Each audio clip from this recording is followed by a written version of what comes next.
আল্লাহ রাব্বুল আলামিন তাদেরকে আগেই মাফ করে দিবে, আগেই আল্লাহর জান্নাতে দিবে। শুনে কি বলা যাবে সুবহানাল্লাহ।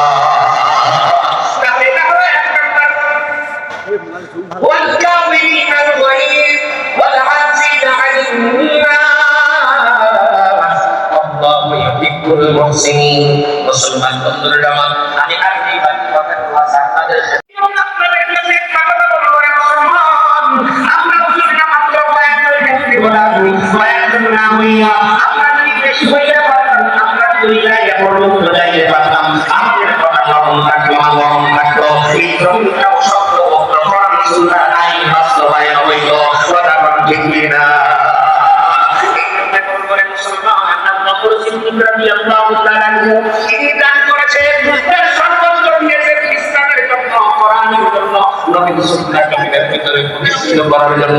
আমি দেখলাম আপনাদের সম্পর্কে বলতেছিলাম, ও মাতার তিনি যেমন ধনী ছিলেন তখন দিয়েছেন 10,000, আবার যখন গরিব যতটুকু ছিল সব আল্লাহ রাস্তায় দিয়ে দিয়েছেন।